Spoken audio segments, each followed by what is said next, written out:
கர்த்தருடைய நாமம் மகிமைப்படுவதாக. இந்த காலை வேளையிலே தேவனுடைய வார்த்தை கேட்க முடியாய் வந்திருக்கிற யாவரையும் இயேசு கிறிஸ்துவின் நாமத்தினாலே வாழ்த்தி வரவேற்கிறோம். கர்த்தர் நம்மை ஆசீர்வதிப்பாராக. கடந்த நாட்களெல்லாம் தேவன் நம்மை கண்மணி போல பாதுகாத்து நமக்கு நல்ல ஜீவன் சுகபலம் தந்து நம்முடைய தேவைகளை சந்தித்து கர்த்தருக்கு நடத்தி வந்த கிருபைகளுக்காய் ஒரு விசை தலைகளை தாழ்த்தி தேவனுடைய கரத்தில் ஒப்பு கொடுத்து நாம் ஜெபிப்போம். பரலோக பிதாவே, நன்றியோடு துதிக்கிறோம், ஸ்தோத்திரிக்கிறோம் ஐயா. இந்த ஆஸ்வதிக்கப்பட்ட அந்த காலவளைக்காய் ஸ்தோத்திரிக்கிறோம். கடந்த நாட்கள் எல்லாம் கண்மணி போல பாதுகாத்தீர், ஜீவன் சுகபலம் தந்து தேவைகளை சந்தித்தீர், கூட இருந்தீர், வழிநடத்தினீர், பாதுகாத்தீர், தப்புவித்தீர், அற்புதங்களை செய்தீர். இந்த புதிய மனமட்சி நாளின் காலவளையில உம்முடைய வார்த்தையை கேட்க முடியாது நாங்கள் வந்திருக்கிறோம் ஐயா. உம்முடைய வார்த்தையினால் எங்களை பலப்படுத்தும். உம்முடைய வார்த்தையை நாங்கள் விசுவாசிக்க, கைக்குள்ள அர்ப்பணிக்க, அன்றுவரே அதன்படி நடக்க ஆசீர்வாதங்களை பெற்றுக்கொள்ள கிருபை செய்வீராக. எங்களோடு இடைபெறுவீராக. எங்களுடைய ஆவியாத்மா சரத்தை அர்ப்பணிக்கிறோம். சிந்தனை எண்ணங்களின் கர்த்தர் ஆளுகை செய்யும். உடைய வார்த்தையினால் எங்களை விடுதலையாக்க முடியாது நாங்கள் ஜெபிக்கிறோம். உம்முடைய நாம தொடர்ந்து மகிமைப்படட்டும். துதி, கன, மகிமை எல்லாவற்றையும் நாங்கள் நமக்கு செலுத்துகிறோம். இயேசுவின் மூலம் ஜெபிக்கிறோம் நல்ல பிதாவே, ஆமீன், ஆமீன். நாம் தியானிக்க எடுத்துக்கொண்ட வேத பகுதி ஏசாயாவின் புஸ்தகம் 44 அதிகாரம் 24 வசனத்தை வாசிக்கலாம். Book of Isaiah chapter 44 verse 24. உன் மீட்பரும் தாயின் கர்ப்பத்தில் உன்னை உருவாக்கினவருமான கர்த்தர் சொல்லுகிறதாவது, நானே எல்லாவற்றையும் செய்கிற கர்த்தர், நான் ஒருவராய் வானங்களை விரித்து நானே பூமியை பரப்பினவர். உன் மீட்பரும் தாயின் கர்ப்பத்திலர் உன்னை உருவாக்கினவருமாகிய கர்த்தர் சொல்லுகிறதாவது, நானே எல்லாவற்றையும் செய்கிற கர்த்தர், நான் ஒருவராய் வானங்களை விரித்து நானே பூமியை பரப்பினவர். ஆண்டவருடைய நாமம் மகிமைப்படுவதாக.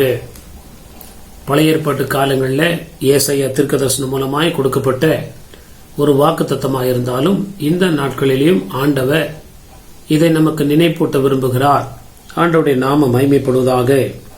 உன் மீட்பரும், இந்த உலகத்தில் தாயின் கற்பத்தில் இருக்கும்போது நம்மை உருவாக்கினவர் அவர்தான், அதிலிருந்து நம்மை மீட்டவன் அவர்தான். ஆண்டவருடைய நாமம் மகிமைப்படுவதாக. நானே எல்லாவற்றையும் செய்கிற கர்த்தர் என்று ஆண்டவர் தன்னுடைய நாமத்தை திட்டவட்டமா இங்கு வெளிப்படுத்துகிறார்.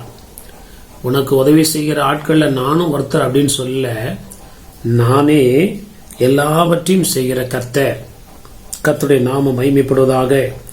இந்த வார்த்தை நம்ம இப்படி கூட வாசிக்கலாம், நானே உனக்கு எல்லாவற்றையும் செய்கிற கர்த்தர். அந்த வார்த்தை விதமாய் துவங்கிறது, உன் மீட்பரும். இந்த உலகத்துக்கு ரட்சகர், உலக ரட்சகர் ஆண்டவராக இருக்கிறார். ஆனா தனிப்பட்ட வாழ்க்கையில நமக்கு மீட்பரும் ரட்சகரும், நமக்கு எல்லாவற்றையும் செய்கிறவர் ஆண்டவர் ஒருவரே. மனுஷ தயவை கட்டளிடுகிறவர் ஆண்டவராக இருந்தாலும் ஆண்டவருடைய தயவு இல்லாமல் நம்மகிட்ட எந்த இடத்திலிருந்து நன்மைகள் வராது. அவர் ஒருவரே திறக்கிறவரும் அடைக்கிறவருமா இருக்கிறார் என்பதை நன்றாக அறிந்து நம்முடைய நேரத்தையும் காலத்தையும் சமயத்தையும் பிரயாசத்தையும் முயற்சியும் ஆண்டுடைய பாதத்தில் செலவழிக்கிற வேளையில ஆண்டவர் நமக்கு எல்லா விதத்தில் அனுகூலங்களை உண்டாக்க வலிமுடையவராக இருக்கிறார். இந்த உலகத்தில் பல ஜனங்கள் பல பதவியில பொறுப்பில் இருந்தாலும், பலவிதமான நன்மைகள் உலக மக்களிடத்தில் இருந்தாலும், அதை அருளி செய்கிறவர் அல்லது பெற்று தருகிறவர், அதை வாங்கி தருகிறவர், நம்மை ஆசீர்வதிக்கிறவர் ஆண்டவர் மாத்திரமே என்பதை நன்றாக அறிந்து கொண்டு இந்த காலவெளியில தேவனுடைய பாதத்தில் வரும்போது, நானே எல்லாவற்றையும் செய்கிற கர்த்தர், நானே உன் வாழ்க்கையில் எல்லாவற்றையும் செய்ய முடியும் என்று சொல்லி ஆண்டவர் ஒரு விசை நம்மை பார்த்து சொல்லுகிறதை பார்க்கிறோம். வியாதி நேரத்தில் மருந்து மாத்திரைகள் காணப்பட்டாலும் ஆண்டவர் ஒருவரே சுகமாக்குகிறவர். நம்முடைய பிரயாணத்தில் நம்ம எவ்வளவு பாதுகாப்பா போனாலும் கர்த்தர் ஒருவரே நம்மை கொண்டு போய் சேர்க்கிறவரும் புறப்பட பண்ணுகிறவருமா இருக்கிறார். கர்த்தருடைய நாமம் மகிமைப்படுவதாக. இப்படி சொல்லிக் கொண்டு போனால் சொல்லிக்கொண்டே போகலாம். அவர் ஒருவரே ஆதியும் அந்தவுமாயிருக்கிறார். அவர் ஒருவரே எல்லாவற்றையும் செய்து முடிக்கிறவருமாயிருக்கிறார். மனுஷன் மூலமாய் பல காரியங்கள் செய்தாலும், ஒருவேளை இதை தடைப்பட்டாலும் ஆண்டவர் அதை செய்து முடிக்க வல்லவராயிருக்கிறார். நம்முடைய முழு நம்பிக்கையை வாழ்க்கையினுடைய எல்லா பகுதியிலையும் ஆண்டவர் ஒருவரே எல்லாவற்றையும் செய்கிறவர் என்று சொல்லி ஆண்டுடைய பாதத்தில் வரும்போது நம்முடைய வாழ்க்கையில செய்ய முடியாமல் இருக்கிற, தடைப்பட்டு இருக்கிற எல்லாவற்றையும் ஆண்டவர் நமக்காக செய்து முடிக்கிறவராக இருக்கிறார். அப்ப நம்ம ஒவ்வொரு நாளும் ஆண்டவரை பார்த்து, நீர் என் மீட்பர், என் நம்பிக்கை, என் கேடகம், என் கோட்டை என்று சொல்லுகிற வேளையில ஆண்டவர் இப்படிப்பட்ட காரியங்களை செய்கிறார். உன்னை உருவாக்கினவரும், தாயின் கற்பத்தில் உன்னை உருவாக்கினவரும். எந்த ஒரு மனுஷனும் தானா உருவாக முடியாது. கர்த்தர் ஒருவரே மனுஷனை மண்ணினால உருவாக்கினவர் மாத்திரமல்ல, இந்த நாள் வரைக்கும் உயிர்களை உருவாக்குகிறவர் அவராக இருக்கிறார். அப்படி நம்முடைய வாழ்க்கையில் எந்த குறைவா இருந்தாலும் சிருஷ்டி கர்த்தர்கிட்ட கடந்து வரும்போது அவர் இல்லாத காரியங்களை உருவாக்கி தருகிறவராக இருக்கிறார். கர்த்தருடைய நாமம் மகிமைப்படுவதாக. எல்லாவற்றையும் செய்ய கர்த்தர் அப்படின்னா அவரால் செய்யக்கூடாத காரியங்கள் ஒன்றுமே இல்லை. இந்த காரியங்கள்லாம் ஆண்டவரால் செய்ய முடியாது. நம்ம முயற்சி, நம்ம பிரயாசம் தான் நம்ம நினைக்கிற எந்த ஒரு காரியத்தையும் ஆண்டவரால் செய்ய முடியும். ஆண்டவருடைய நாம் அதை நம்ம விசுவாசிக்கணும். சின்ன சின்ன விஷயமா இருக்கட்டும், ஒரு சாதாரண விஷயமா இருக்கட்டும், ஒரு பெரிய விஷயமா இருக்கட்டும், மனுஷனால முடியாத ஒரு விஷயம் கூட ஆண்டவரால் முடியும். ஆண்டவரால் முடியாதுன்னு சொல்லி ஒன்றும் கிடையாது. அப்படிப்பட்ட தேவன் எப்படிப்பட்டவராக இருக்கிறாரா, நம்மை மீட்டவரும் நம்மை தாயின் கற்பத்தில் உருவாக்கினவருமா இருக்கிறார். அதிகமாய் நம்பி, ஏன் என்னை உருவாக்குனீங்க ஆண்டவரே, என்னை உருவாக்குன நோக்கம் என்ன, நீங்க தானே உருவாக்குனீங்க, நாங்க உம்மிடத்திலே வருகிறோம், குயவன் நீர்தான், இந்த மண்பாண்டமாகிய களிமண்ணாகிய இந்த மண்பாண்டத்தில் இருக்கிற குறைகளை நீர் மாற்றும் என்று சொல்லுகிற போது ஆண்டவர் நிச்சயமாய் சகலவற்றையும் மாற்ற ஆண்டவர் போதுமானவராய் இருக்கிறார். கர்த்தர் நானே, ஒருவராய் வானங்களை விரித்து நானே பூமியை பரப்பினவர். அவருக்கு ஆலோசனை சொல்றதுக்கோ அவருக்கு உதவிக்கு ஆட்கள் தேவை கிடையாது. அவர் ஒருவரே எல்லாவற்றையும் செய்து முடிக்கிறவராயிருக்கிறார். அவரை மாத்திரம் ஆராதிக்கிற வேளையில ஆண்டவர் அப்படிப்பட்ட காரியங்களை செய்கிறார் என்பதை மறந்து போக வேண்டாம். ஒரு 3 விதமான ஆசீர்வாதங்கள் 25ஆம் வசனம், 26ஆம் வசனம், 27ஆம் வசனத்துல ஆண்டவர் நமக்கு இந்த நாட்கள்ல வாக்குத்தத்தமாய் கொடுக்கிறதை நம்ம வாசிக்கிறோம். ஏசாயா 44:25 வாசிக்கும் போது புக் ஆஃப் ஐசாயா சாப்டர் 44:25, நான் கட்டுக்கதைக்காரரின் குறிகளை அபத்தமாக்கி குறி சொல்லுகிறவர்களை நிர்முடராக்கி ஞானிகளை வெட்கப்படுத்தி அவர்கள் அறிவை பைத்தியமாக பண்ணுகிறவர். ஆண்டவருடைய நாம மகிமைப்படுவதாக. நம்மை உருவாக்குகிற தேவன் இந்த உலகத்துல கூட இருக்கும்போது நாம் உருவாக்கப்படாதபடி அல்ல, இந்த உலகத்துல எப்படிப்பட்ட மனுஷ தடைகள் வந்தாலும் சரி ஆண்டவர் அதை மாற்றி போடவராக இருக்கிறார். நமக்கு முன்னாடி எத்தனையோ சாம்பியன்ஸ், நமக்கு முன்னாடி எத்தனையோ பலசாலிகள் இருந்தாலும் ஆண்டவரை முற்றிலுமாய் நம்பி வருகிற வேளையில ஆண்டவர் நம்முடைய எல்லா தடைகளை, நமக்கு முன்பதாக இருக்கிற எல்லாவற்றையும் அவர் அகற்றி ஆண்டவர் நம்மை ஆசீர்வதிக்க வல்லமுடையவராக இருக்கிறார். நான் கட்டுக்கதைக்காரரின் குறியை அபத்தமாக்கி அப்படின்னா என்ன, நமக்கு முன்னாடி மந்திரமோ தந்திரமோ வேற எந்த வல்லமையோ வேற எந்த ஆயுதங்களோ ஒன்றும் இல்லாதபடி ஆண்டவர் அதை நிர்மூலம் பண்ண போதுமானவராக இருக்கிறார்.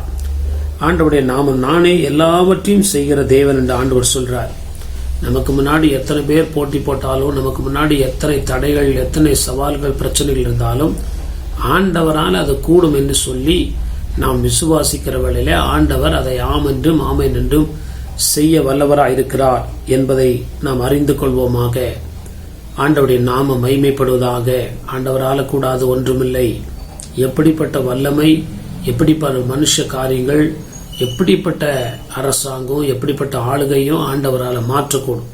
தம்முடைய தெரிந்து கொண்ட பிள்ளைகளை கர்த்தர் ஆசீர்வதிக்க முடியாய் ஆண்டவர் எந்த ஒரு காரியத்தையும் தம்முடைய பிள்ளைகளுக்கு செய்ய வல்லவராயிருக்கிறார் என்பதை அறிந்து கொள்வோமாக. ஞானிகளெல்லாம் என்ன பண்ணுவாராம், வெட்கப்படுத்துவார். நமக்கு முன்னாடி இந்த உலகத்துல மேன்மையா இருக்கிற எந்த ஒரு காரியத்தையும் ஆண்டவர் அகற்றிவிட ஆண்டவர் போதுமானவராயிருக்கிறார் என்பதை அறிந்து கொள்வோமாக. நமக்கு படிப்பு இல்லை, அனுபவம் இல்லை, அறிவு இல்லை, எந்தவித ஆலோசனையுமே உதவியுமே இல்லை, நம்முடைய எதிரிகளெல்லாம் ஞானிகளா இருக்கிறார்களே என்று சொல்லி பயப்பட வேண்டாம். ஆண்டவர் எல்லாவற்றையும், காலங்களையும் சமயங்களையும் மாற்றுகிறவர், சூழ்நிலையை மாற்றுகிறவர்.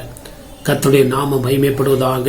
ஞானிகளை பைத்தியமாக்கும்படி என்ன பண்ணாராம், பைத்தியங்களை தெரிந்து கொண்டார். அப்படின்னா என்ன, அந்த உலகத்தில் இருக்கிற எந்த ஒரு வல்லமையும் ஆண்டவரால் உருவாக்கப்பட்ட சிருஷ்டிக்கப்பட்ட தேவ பிள்ளைகளை மேற்கொள்ள முடியாது என்பதை வேதம் தெளிவாய் சொல்லுகிறது. கர்த்தருடைய நாமம் மகிமைப்படுவதாக. ஒவ்வொரு நாளும் நீர் என் நம்பிக்கை, நீர் என் கேடகம், நீர் என் கோட்டை, சங்கீதம் 62 தாவீது சொல்றார். அதை போல ஒவ்வொரு நாளும் நம்ம ஆண்டவரை பார்த்து சொல்லணும். அது மாத்திரமல்ல, என்னை இன்னும் உருவாக்குவீராக, என்னை இன்னும் உடைத்து ஆண்டவரே என்னை செப்பனிடுவீராக என்று சொல்லி ஆண்டவருடைய பாதத்தில் ஒப்பு கொடுக்கிற வேளையில, உமக்கு உகந்த பாத்திரமாய் என்னை மாற்றும் என்று ஒப்பு கொடுக்கிற வேளையில, நமக்கு தடையாயிருக்கிற எல்லா மனுஷ வல்லமைகளையும் கர்த்தர் மாற்ற போதுமானவராயிருக்கிறார் என்பதை மனதில் கொள்வோமாக. ஒரு 2 வசனங்களை நம்ம வாசிக்கலாம். சங்கீதம் 33:10, Psalms 33:10. கர்த்தர் ஜாதிகளின் ஆலோசனையை விருதாவாக்கி ஜனங்களுடைய நினைவுகளை அவமாக்குகிறார். கர்த்தர் ஜாதிகளின் ஆலோசனைகளை என்ன பண்றாராம்? விருதாவாக்கி ஜனங்களுடைய நினைவுகளை என்ன பண்றாராம்? அவமாக்குகிறார். நமக்கு முன்னாடி ஒரு பெரிய கூட்டமே எழும்பி வந்தாலும் அவருடைய நினைவுகளை, அவருடைய திட்டங்களை ஆண்டவர் முறியடிக்க ஆண்டவர் போதுமானவரமாக இருக்கிறார். இஸ்ரவேல் ஜனங்களை பின்தொடர்ந்து எகிப்தருடைய ராணுவம் ஒரே சேனையாய் வரும்போது அவருடைய நினைவுகளை ஆண்டவர் அபத்தமாக்கி அவருடைய ஆலோசனையை கர்த்தர் ஒன்றுமில்லாமல் போக பண்ணினார். இந்த நாளிலும் ஆண்டவர் நமக்கு செய்ய உண்மையுள்ளவராய் இருக்கிறார். நாம் விசுவாசித்து கர்த்தருடைய கருத்தில் ஒப்பு கொடுக்கும் போது இந்த நாளிலும் நாம் அப்படிப்பட்ட வெற்றியும் மாற்றத்தையும் காண முடியும் என்பதில் சந்தேகமில்லை. யோபின் புஸ்தகம் 5ஆம் அதிகாரம் 12ஆம் வசனம் 13ஆம் வசனத்தை நம்ம வாசிக்கும் போது, book of Job chapter 5 verse 12 and 13. தந்திரக்காரரின் கைகள் காரியத்தை முடிய நடத்தக்கூடாதபடிக்கு அவருடைய உபாயங்களை அவர் அபத்தமாக்குகிறார். அவர் ஞானிகளை அவர்களுடைய தந்திரத்தினாலே பிடிக்கிறார். திரியாவரக்காரரின் ஆலோசனை கவிழ்க்கப்படும். கர்த்தருக்கு தேவ பிள்ளைகளுக்கு விரோதமான மந்திரமில்லை, குறி சொல்லுதுமில்லை, தந்திரமில்லை என்று வசனம் வாசிக்கிறோம். யோபு 5:12. தந்திரக்காரரின் கைகள் காரியத்தை முடிய நடத்தக்கூடாதபடிக்கு அவருடைய உபாயங்களை அவர் என்ன பண்றாராம்? அபத்தமாக்குகிறார். அவர் ஞானிகளை அவருடைய தந்திரத்தில் பிடிக்கிறார். திரியாவரக்காரரின் ஆலோசனை என்ன பண்ணுமா? கவிழ்க்கப்படும். கர்த்தருடைய நாமம் மகிமைப்படுவதாக. தேவ பிள்ளைகள் தேவனை நம்பி வாழும்போது ஒரு சிறு கூட்டமாய் காணப்பட்டாலும் ஆண்டவர் எப்படி ஒரு ஆட்டுக்குட்டை ஓநாயனுடைய கூட்டத்திலிருந்து பாதுகாக்கிறது போல ஆண்டவர் நம்மை பாதுகாத்து ஆண்டவருடைய எல்லா திட்டங்களுக்கும் நம்மை விலக்கி விடுவிக்க இன்றளவும் உண்மையுள்ளவராயிருக்கிறார் என்பதை அறிந்து கொள்வோமாக. கர்த்தருடைய நாமம் மகிமைப்படுவதாக. 2வது 26ஆம் வசனத்தை நம்ம வாசிக்கும் போது, ஏசாயா 44:26, book of Isaiah chapter 44 verse 26. நான் என் ஊழியக்காரரின் வார்த்தையை நிலைப்படுத்தி என் ஸ்தானாதிபதிகளின் ஆலோசனையை நிறைவேற்றி குடியேற்றுவாய் என்று எருசலேமுக்கும் கட்டப்படுவீர்கள் என்று யூதாவின் பட்டணங்களுக்கும் சொல்லி அவைகளின் பாழான ஸ்தலங்களை எடுப்பிப்பவர். 2வது, ஆண்டவர் நம்மை நிலைப்படுத்துகிறவராயிருக்கிறார். ஆண்டவருடைய நாமம் மகிமைப்படுவதாக. சில காரியங்களை குறித்து நாம் தள்ளாடுகிற வேளையில நாம் எதை கண்டு தள்ளாடுகிறோமோ அந்த காரியங்களை நம்ம விட்டு அகற்றுகிறவர். பிறகு நம்மை நிலைப்படுத்துகிறவராயிருக்கிறார். நான் என் ஊழியக்காரின் வார்த்தையை நிலைப்படுத்தி, நம்ம வார்த்தைகளை நிலைப்படுத்துவார், நம்முடைய இருதயத்தை நிலைப்படுத்துவார், நம்முடைய வாழ்க்கையை நிலைப்படுத்துவார், நம்முடைய ஊழியங்களை நிலைப்படுத்துவார், நம்முடைய குடும்பத்தை நிலைப்படுத்துவார். எல்லா விதத்துல ஒரு ஸ்டெபிலிட்டி, ஃபர்மிட்டி, ஒரு உறுதித்தன்மையும் ஒரு அசைக்க முடியாத ஒரு நிலைமையும் கர்த்தர் நம்முடைய வாழ்க்கையிலே கொண்டு வருகிறவராயிருக்கிறார். கண்மலை மேல் கட்டப்பட்ட வீட்டை போல பிரச்சனைகள், போராட்டங்கள் எது வந்தாலும் நம்ம அசையாதபடி ஆண்டவர் நமக்கு ஒரு பலனையும் ஸ்திரத்தன்மையும் ஆண்டவர் தர வல்லவராயிருக்கிறார். நான் என் ஊழியக்காரின் வார்த்தையை நிலைப்படுத்தி என் ஸ்தானாதிபதிகளின் ஆலோசனையை நிறைவேற்றி குடியேறுவாய் என்று எருசலேமுக்கும் கட்டப்படுவீர்கள் என்று யூதாவின் பட்டணங்களுக்கும் சொல்லி அவைகளின் பாழான ஸ்தலங்களை என்ன பண்ணுவாராம்? எடுப்பிப்புக்கிறவராக இருக்கிறார். ஒரு காலத்துல பாழா இருந்தோம், நமக்கு விரோதமாக அநேக வல்லமைகள் இந்த பூமியிலே கடந்து வந்தது. ஆண்டவர் அதை மாற்றி நம்மை குடியேற்றுவிக்க தேவனாயிருக்கிறார். நல்ல ஒரு வார்த்தை. என் ஸ்தானாதிபதிகளின் ஆலோசனையை நிறைவேற்றி குடியேறுவா என்று எருசலேமுக்கும் கட்டப்படுவீர்கள் என்று யூதாவின் பட்டணங்களுக்கும் என்ன சொல்லி அவைகளின் பாழான ஸ்தலங்களை என்ன பண்ணுவாராம்? எடுப்பிக்கிறவராயிருக்கிறார். கர்த்தருடைய நாமம் மகிமைப்படுவதாக. எருசலேம் என்றால் தேவனுடைய பிள்ளைகள், யூதா என்றால் கர்த்தரை துதிக்கிறவர்கள். அப்ப நம்மை குடியேற்றுகிறவர் மாத்திரமல்ல, நாம் கட்டப்படுவோம், நம்முடைய வாழ்க்கை கட்டப்படும். God will build our life. எந்த விதத்துல ஒரு எப்படி சொல்றது, ஒரு ஸ்திரத்தன்மை இல்லாம காணப்படுகிறோமோ, பாதுகாப்பு இல்லாம காணப்படுகிறோமோ, ஆண்டவர் நம்முடைய வாழ்க்கையை கட்டுகிறவராயிருக்கிறார். ஆண்டவருடைய நாமம் மகிமைப்படுவதாக. கர்த்தர் வீட்டை கட்டாராகில் சொல்லி வசனம் சொல்லுகிறதே, ஆண்டவர் ஒருவரே நம்முடைய வாழ்க்கையை கட்டி எழுப்ப முடியும் என்பதை அறிந்து கொள்வோமாக. யாருக்கு என்றால் கர்த்தரையே முற்றிலும் நம்பி, அந்த வசனம் சொல்லுகிறது அப்படி நானும் எல்லாவற்றையும் செய்கிற கர்த்தர். கண்ணுக்கு காணக்கூடிய காரியங்களா இருக்கலாம், கண்ணுக்கு காணக்கூடாத காரியங்களா இருக்கலாம், எல்லாவற்றையும் தேவனால செய்ய முடியும். ஒரு மனுஷனை போல இறங்கி ஆண்டவர் எல்லாவித உதவிகளையும் ஆண்டவரால செய்ய முடியும் என்று நாம் முழு நிச்சயமாய் நம்பி ஆண்டவரை விசுவாசிக்கிற வேளையிலே கர்த்தர் அப்படி செய்கிறவராக இருக்கிறார். ஒரு சில வசனங்களை நம்ம வாசிக்கும் போது அப்போஸ்தலர் 2:25 Acts, Book of Acts, chapter 2, verse 25. அவரை குறித்து தாவீது, கர்த்தரை எப்பொழுதும் எனக்கு முன்பாக நிறுத்தி நோக்கி கொண்டிருக்கிறேன், நான் அசைக்கப்படாதபடி அவர் என் வலது பார்சத்திலே இருக்கிறார். ஆண்டவருடைய நாமம் மகிமைப்படுவதாக. அவரை குறித்து தாவீது சொல்றார், கர்த்தருடைய நாமம் மகிமைப்படுவதாக. அவரை குறித்து தாவீது, கர்த்தரை எப்பொழுதும் எனக்கு முன்பாக என்ன பண்றேன், நிறுத்தி நோக்கி கொண்டிருக்கிறேன். அதனால நான் என்ன பண்றதில்ல, அசைக்கப்படுவதில்லை. ஒரு அசைக்கப்படாத ஸ்திரத்தன்மை வாழ்க்கையை ஆண்டவர் ஒருவரே தர முடியும். எப்பொழுது தர முடியும் என்றால், தாவீது சொல்றாரு, கர்த்தரை எப்பொழுதும் எனக்கு முன்பாக நான் என்ன பண்றேன், நிறுத்தி கொண்டிருக்கிறேன். எல்லா சூழ்நிலைகளும் அவர் சொல்றார். அவருக்கு ராணுவம் இருக்கு, கூட பிறந்தவங்க இருக்கிறாங்க, தாய் தகப்பன் சொந்தக்காரங்க நண்பர்கள் இருக்கிறாங்க, வெல்விஷர்ஸ் இருக்கிறாங்க. ஆனா அவர் எப்பயும் சொல்ற ஒரு வார்த்தை, கர்த்தாவே நீர் என் அடைக்கலம், நீர் என் கோட்டை, நீர் என் துருகம், நீர் என் கண்மலை, நீர் யூ ஆர் மை ஃப்ரெண்ட்ஸ். ஆண்டவரே என்னுடைய பாதுகாவலர் நீங்க தான். ஆண்டவரே என்னுடைய வெல்விஷர், என்னை ஆதரிக்கிறவர், என்னை ஆசீர்வதிக்கிறவர், என்னை நோக்கி பார்க்கிறவர் நீர் தான் ஆண்டவரே என்று சொல்லி ஆண்டவரை துதிக்கிறவனாய் காணப்பட்டபடினால அந்த வசனம் சொல்லுகிறது அப்போஸ்தலர் நடபடிகள்ல, அவரை குறித்து தாவீது, கர்த்தரை எப்பொழுது எனக்கு முன்பாக நிறுத்தி கொண்டிருக்கிறேன், நான் அசைக்கப்படாதபடி அவர் என் வலது பரிசுத்தில் இருக்கிறார். ஆண்டவர் நம்மை ஊன்ற கட்ட போதுமானவராக இருக்கிறார். அப்படி ஊன்ற கட்டுவதற்கான முதல் காரியம் என்னவென்றால், ஆண்டவரை நாம் எப்பொழுதுமே நோக்கி கொண்டிருக்கிறவர்களாய் காணப்பட வேண்டும். உலக மனுஷனை நோக்கி பார்த்துட்டு அவன் உதவி செய்யாத நேரத்தில் கர்த்தரை நோக்கி பார்க்கறது, திரும்ப உலக மனுஷனையே நம்ம நம்பி இருக்கிறது, திரும்ப அவன் கைவிடும் போது ஆண்டவரை நோக்கி பார்க்கறது, இந்த நிலைமைகள் இல்லாதபடி கர்த்தரை மாத்திரம் நோக்கி பார்க்கும்போது நாம் கட்டப்படுவோம், நாம் அசைக்கப்படுவதில்லை என்று தேவ வார்த்தை தெளிவாய் திட்டமாய் சொல்கிறது. நம்ம என்ன பண்றோம், மனுஷனை மாதிரி ஆண்டவரை மாதிரி மனுஷன் சில வார்த்தைகளை சொன்னோம்னா உடனே நம்பிட்டு ஆண்டவருக்கு கொடுக்க வேண்டிய நேரத்தையும் கனத்தையும் அந்த நம்பிக்கை ஒரு மனுஷன் மேல வைக்கிறதுனால அநேக நேரங்களில் நம்முடைய வாழ்க்கை தொடர்ந்து கட்டப்படாமல் போகிறது.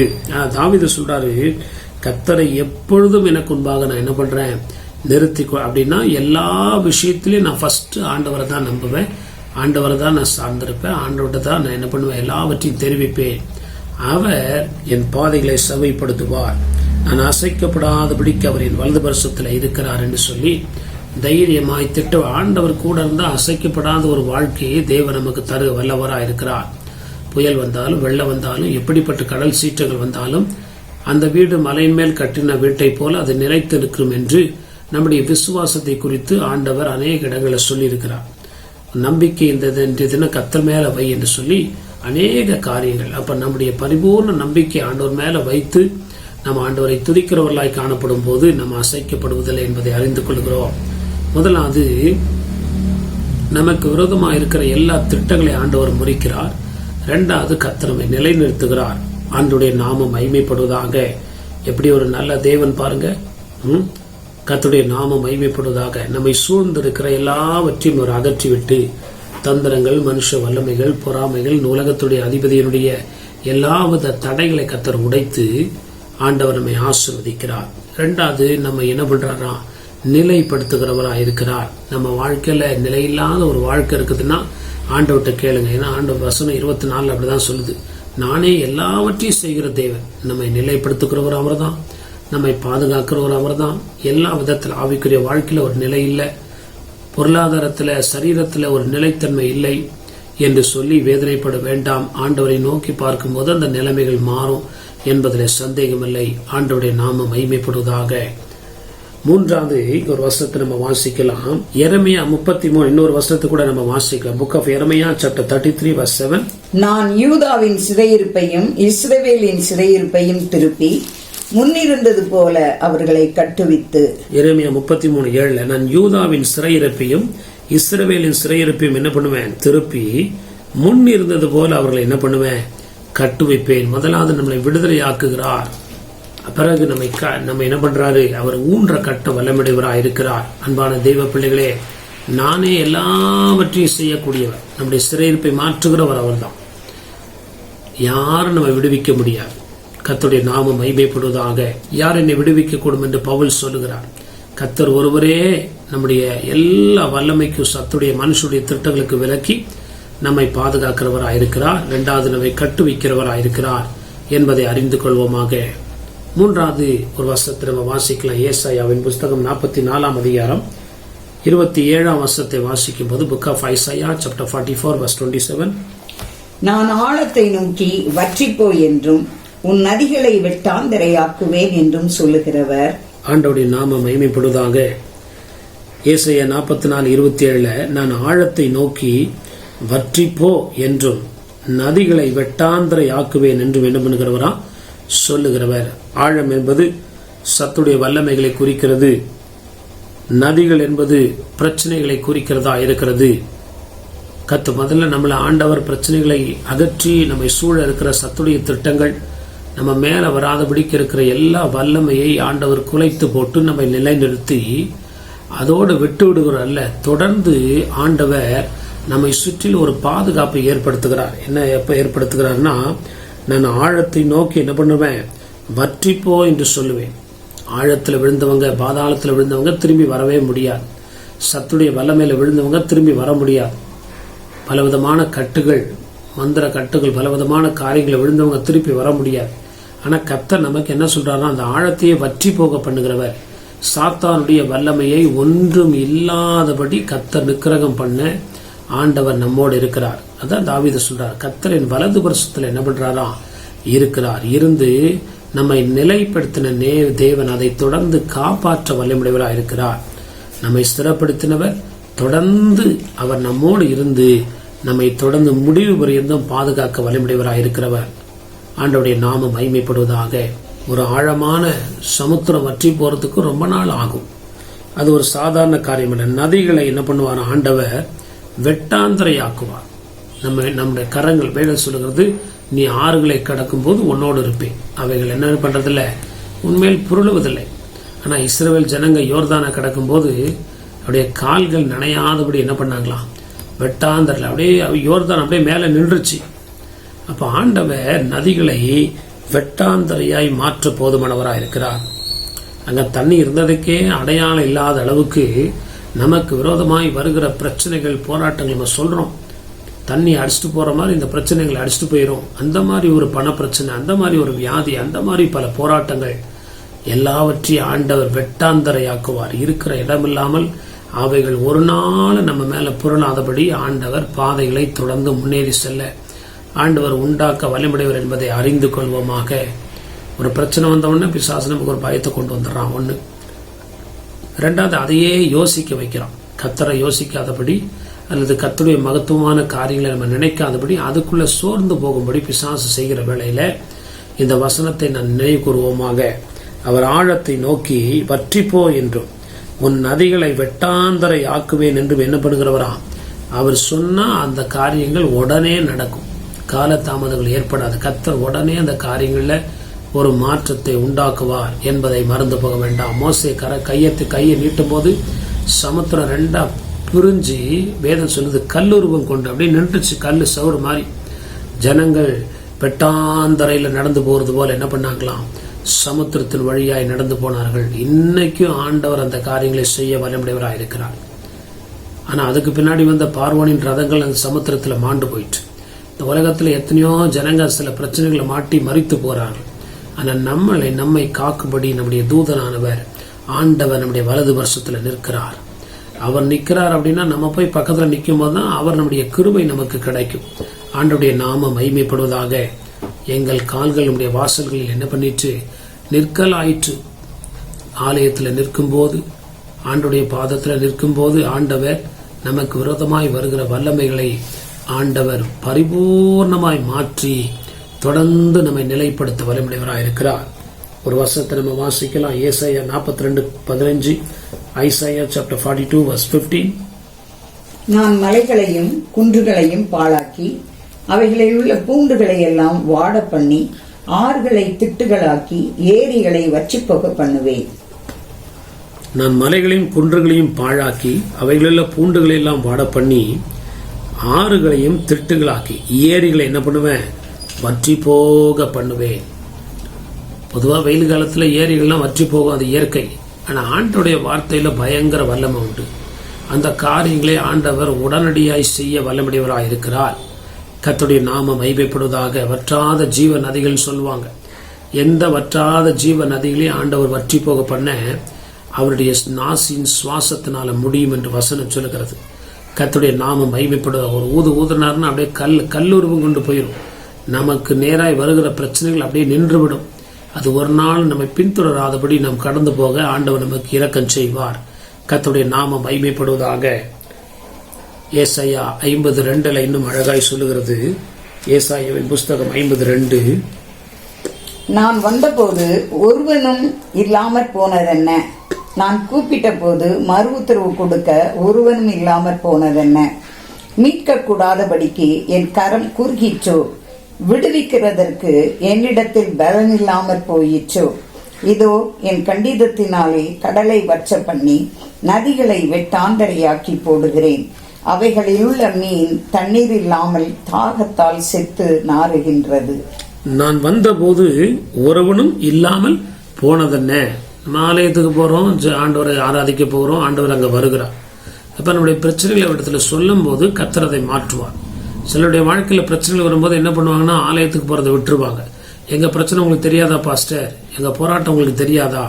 அப்ப ஆண்டவர் சொல்றாரு, உன் பிரச்சனையை மாற்ற முடியாதான் நான் உன்னை சந்திக்கிறதுக்கு நான் என்ன பண்றேன், வர்றேன். நான் வந்தபோது ஒருவனும் இல்லாமல் போனதென்ன, நான் கூப்பிட்ட போது மறு உத்தரவு கொடுக்க ஒருவனும் இல்லாமல் போனதென்ன, மீட்க கூடாதபடிக்கு என் கரம் குறுகிற்றோ, விடுவிக்கிறதுக்கு என்னிடத்தில் பலன் இல்லாமல் போயிற்றோ அப்படின்னு ஆண்டவர் என்ன பண்றாரு, நம்மளை பார்த்து கேட்கிறாரு. என்னால கூடாத காரியங்கள் எது இருக்கிறது என்று சொல்லி இந்த வார்த்தையை நாம் விசுவாசித்து எந்த ஒரு பெரிய பிரச்சனையா இருந்தாலும் உம்மால கூடாத காரியங்கள் ஒன்றுமில்லை என்று நாங்கள் நம்பி வந்திருக்கிறோம் என்று வருகிற வேளையில ஆண்டவர் சொல்லுகிற வார்த்தை என்னவென்றால், இதோ என் கண்டிதத்தினாலே கடலை வற்ற பண்ணி நதிகளை வெட்டாந்தரையாக்கி போடுகிறேன். அவைகளுடைய மீன் தண்ணீர் இல்லாமல் தாகத்தால் செத்து நாறுகிறது. அந்த அளவுக்கு சமுத்திரங்களை என்ன பண்ணுவார் ஆண்டவர், வெட்டாந்தரையாக்கி போடுவார், நதிகளை வெட்டாந்தரையாக்கி போடுவார். அப்படிப்பட்ட பலத்த தேவன் இந்த நாளிலே அவர் நம்முடைய ஆலயத்துக்குள்ள வருகிறார், நம்முடைய ஜெபிக்கும் போது வருகிறார். நான் வந்தபோது ஒருவனும் என்ன பண்ணலையா, இல்லை. ஆண்டுடைய நாமம் மகிமைப்படுவதாக. இன்னைக்கு ஜனங்களுக்கு விசாச பிரச்சனைகளை கொடுத்துட்டு ஆண்டவரை போய் தேடக்கூடாதபடி அப்படி திசை திருப்பி விடுகிறார். அப்ப ஆண்டவர் நம்முடைய பிரச்சனைகளை விசாரிக்க வருகிறார், ஆலயத்துக்கு வருகிறார், நம்முடைய ஜெப கூடுகளை வருகிறார். நம்ம அவரிடத்துல அந்த காரியங்களை சொல்லும் போது ஆண்டவர் நம்மளை பார்த்து சொல்ற ஒரு வார்த்தை, ரட்சிக்க கூடாதபடிக்கு என் கரம் குறுகி போயிற்றோ,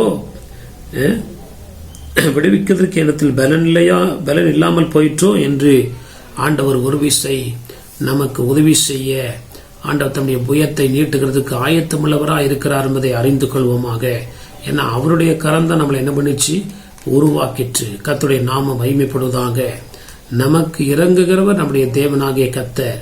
ஆண்டுடைய கரத்துல ஒப்பு கொடுக்கும் போது நிச்சயமா என்னால செய்யக்கூடாத காரியங்கள் ஒன்று உண்டோ என்று தேவனுடைய வார்த்தையில் நம்ம வாசிக்கிறோம். ஒரு வசனத்தை வாசித்து முடிக்கிறேன். எரேமியா 51:36 ஜெரமியா சாப்டர் 51 verse 36.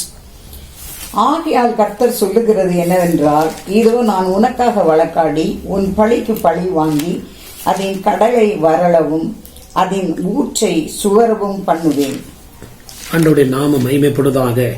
யாருக்காக ஆண்டவர் அப்படி செய்யறாருன்னா, அப்படி கையினால் உருவாக்கப்பட்ட ஜனத்துக்கு ஆண்டவர் சொல்லுகிற ஒரு வார்த்தை எரேமியா 51:36 கர்த்தருடைய நாமம் மகிமைப்படுவதாக. இதோ ஆகையால் கர்த்தர் சொல்லுகிறது என்னவென்றால், இதோ நான் உனக்காக வழக்காடி உன் பழிக்கு பழி வாங்கி அதன் கடலை வரளவும் அதன் ஊற்றை சோரவும் என்ன பண்ணுவேன். உனக்காகன்னு சொல்லி இந்த வார்த்தையை யார் வேணாலும் எடுத்துக்கலாம். இன்னைக்கு ஆண்டவர் எங்களோடு பேசுறீங்க, இந்த வார்த்தையை ஜீவகாலமெல்லாம் நாங்கள் இதை நம்புகிறோம் சொல்லி ஆண்டுடைய காரத்தில் ஒப்பு கொடுக்கிற வேளையில நமக்கு முன்பதாக இருக்கிற தடைகளை நீக்கி நம்மை ஸ்திரப்படுத்துகிறவர் மாத்திரமல்ல, அதற்கு பிறகு நம்முடைய வாழ்க்கையில வருகிற எந்த ஒரு வல்லமையும் ஆண்டவர் வற்ற பண்ணுகிறவராயிருக்கிறார். ஆண்டவருடைய நாமம் மகிமைப்படுவதாக. 27 வசனம் அப்படித்தான் சொல்லுகிறது, நான் ஆழத்தை நோக்கி வற்றிப்போ என்றும் உன் நதிகளை வெட்டாந்தரை ஆக்குமேன் என்று சத்துடைய எல்லா வல்லமையும் ஆண்டவர் வற்றி போக பண்ணுவார். அந்த வல்லமை மேற்கொள்ளாதபடி அந்த வல்லமையை செயலிழக்க பண்ணுவார். இரண்டாவது ஆண்டவர் சொல்லுகிறார், உன் நதிகளை என்ன பண்ணுவ, வெட்டாந்தரையாகும். பிரச்சனை ஒண்ணுமே இல்லாம போயிடும். அதன் மேல நீ நடப்ப, அது உன்னை மேற்கொள்ளாது. இந்த வார்த்தைகளை விசுவாசித்து என் வாழ்க்கை அப்படி நடக்கணும் ஆண்டவர், இதே நானே கர்த்தராகிய நானே எல்லாவற்றையும் செய்கிறவர் சொல்றாரு. எந்த ஒரு விஷயமா இருக்கட்டும், ஆண்டோடைய பாதத்தில் அதிகமா உட்கார உட்கார உட்கார அந்த பிரச்சனைகள் பரிபூர்ணமாய் மாறி போகும், சந்தேகம் இல்லை. இந்த வார்த்தைகளை விசுவாசிப்போம். இந்த வார்த்தைகளை நம்பி தேவனுடைய பாதத்தில் கடந்து வரும்போது ஆண்டவர் நிச்சயம் அற்புதம் செய்வார். அந்த வார்த்தைகளை கொண்டு கர்த்தர் ஆசீர்வதிப்பாராக. கண்களை மூடி நாம் ஜெபிப்போம். பரலோக பிதாவே, நன்றியோடு துதிக்கிறோம். இந்த காலவளைக்காய் ஸ்தோத்திரம். கடந்த போன நாட்களில் கண்மணி போல பாதுகாத்து எங்களுக்கு நல்ல ஜீவன் சுகம்பலம் தந்து தேவைகளை சந்தித்தரையா. அந்த காலவளையில ஆண்டவரே, இதே நானே எல்லாவற்றையும் செய்கிற தேவன் சொல்லுகிறீங்கப்பா. ஆண்டவரே, நீங்க நினைச்சாதான் எங்க வாழ்க்கையில எல்லா நன்மை வரும். நீர் ஒருவரால கூடாத காரியங்கள் ஒன்றுமில்லை. எங்களுக்காக எல்லாவற்றையும் செய்வன், உனக்காக பழிக்கு பழி வாங்குவேன் என்று சொல்லி பல விதத்துல எங்களை நீ நேசிக்கிற அன்பின் வெளிப்பாட்டை இந்த வார்த்தைகளை விவரிக்கிறீரே, அதற்காக ஸ்தோத்திரம். இந்த வார்த்தையை ஆண்டவரே நாங்கள் நம்புகிறோம். இந்த உலகத்துல யாரும் இப்படி எங்களை நேசிக்க முடியாது, இப்படி எங்களுக்கு உத்தரவாதம் செய்ய முடியாது. இந்த அளவுக்கு எங்களை காப்பாற்ற கரிசனை உள்ள நபர்கள் யாரும் இல்லை. ஆண்டவரே, யுத்தத்தில் வல்லமுடையவராய் இருந்து எங்களை காப்பாற்றுகிறவர் இருக்கிறபடினால நமக்கு ஸ்தோத்திரம். இந்த கால வேளையில நம்முடைய வார்த்தையை விசுவாசிக்கிறோம். ஆண்டவரே ஸ்தோத்திரம். எல்லாவற்றையும் செய்ய அது வல்லமுடைய உமக்கு ஆண்டவரே, எல்லாவற்றையும் செய்ய வல்லமுடையன்னு சொல்லி எல்லா விதத்திலையும் நாங்கள் நோக்கி அத்தரை எப்பொழுது எனக்கு முன்பாக நான் நோக்கி பார்க்கிறேன், நிறுத்தி வைத்திருக்கிறேன் தாவீது சொல்கிறது போல எல்லா காரியங்கள்ல உதவிகள்ல பிரச்சனைகள்ல ஆண்டவரே நாங்கள் நோக்கி பார்த்து ஆண்டவரை பாதுகாக்கப்பட கர்த்தர் இரக்கம் செய்யுங்க. இந்த அனுபவம் எங்களை வாழ்க்கையில கடந்து வரட்டும். அநேக அனுபவங்கள்னால எங்களுடைய விசுவாசத்தை உறுதிப்படுத்தும். நம்முடைய நல்ல நாமம் மகிமைப்படட்டும். துதி கன மகிமை எல்லாவற்றையும் நாங்கள் நமக்கு செலுத்துகிறோம். இயேசு கிறிஸ்துவின் மூலம் ஜெபிக்கிறோம் நல்ல பிதாவே, ஆமென், ஆமென். என் ஆத்துமாவே கர்த்தரை ஸ்தோத்திரி, என் முழுமே பரிசுத்த நாமத்தை ஸ்தோத்திரி. என் ஆத்துமாவே கர்த்தரை ஸ்தோத்திரி, கர்த்தர் செய்த சகல உபகாரங்களையும் மறவாதே. ஆமென், ஆமென். நம்முடைய கர்த்தராகிய இயேசு கிறிஸ்துவின் கிருபையும் பிதாவாகிய தேவனுடைய அன்பும் பரிசுத்த ஆவியானவருடைய அன்பின் ஐக்கியமும் சமாதானமும் சந்தோஷமும் இன்றும் என்றும் சதா காலமும் நம்மோடும் நம்முடைய குடும்பங்களோடும் நம்முடைய ஊழியங்களோடும் கர்த்தருடைய வருகை விருந்தம் நிலைத்திருப்பதாக. ஆமேன், ஆமேன். கர்த்தருடைய நாமம் மகிமைப்படுவதாக. இந்த ஊழியங்களுக்காய் ஜெபிக்கிற, கொடுக்கிற, தாங்குகிற, உழைக்கிற, உதவி செய்கிற யாவருக்கும் நாங்கள் தொடர்ந்து ஜெபிக்கிறோம். நீங்களும் இந்த ஊழியங்களுக்காய் தொடர்ந்து ஜெபிக்க முடியாய் இயேசுவின் நாமத்தினால உங்களை கேட்டுக்கொள்கிறோம். ஆண்டவருடைய நாமம் மகிமைப்படுவதாக. எங்களுடைய சபையானது பெங்களூர் பட்டத்தில் உள்ள லிங்கராஜபுரம் என்ற பகுதியிலே எண்ணூர் மெயின் ரோட்ல உள்ள எஸ்வி பேங்குக்கு முன்பதாக உள்ள சோபா ஸ்டோருடைய முதல் மாடியிலே காணப்படுகிறது. ஞாயிறு காலை 7 மணி முதல் 8:30 மணி வரை முதல் ஆராதனைக்காக இருக்கும். அதன் பின்பு 9 மணி முதல் 10 மணி வரை சண்டே கிளாஸ் ஊழியங்கள் இருக்கும். மற்றும் 10 மணியிலிருந்து 11 வரை இரண்டாவது ஆராதனை இருக்கும். வேற எந்த சபைக்கு நீங்கள் போகாதவர்களாக இருந்தால் எங்களுடைய சபைக்கு வந்து எங்களுடைய ஆராதனை கலந்து கொள்ள முடியாது. உங்களை இயேசுவின் நாமத்தில் கேட்டுக்கொள்கிறோம். ஆண்டவருடைய நாமம் மகிமைப்படுவதாக. அது மாத்திரமல்ல, செவ்வாய்க்கிழமை பைபிள் ஸ்டடி இருக்கிறது. மாலை 7 மணி முதல் 8 மணி வரை முடிந்தவர்கள் கலந்து கொண்டு கர்த்தருடைய ஆசீர்வாதத்தை பெற்றுக் கொள்ளுங்கள். அதே போல சனிக்கிழமை காலை 10 to 12 மணி வரை உபவாச கூட்டம் இருக்கிறது. நீங்கள் உபவாச கூட்டத்துக்கு வருவீர்கள் என்றால் நிச்சயமாய் நாம் சேர்ந்து ஜெபிப்போம். கர்த்தர் நம்மை ஆசீர்வதிப்பாராக. கர்த்தருடைய நாமம் மகிமைப்படுவதாக. இந்த சேனலை சப்ஸ்கிரைப் செய்யாதவர்கள் சப்ஸ்கிரைப் செய்து கொள்ளுங்கள்.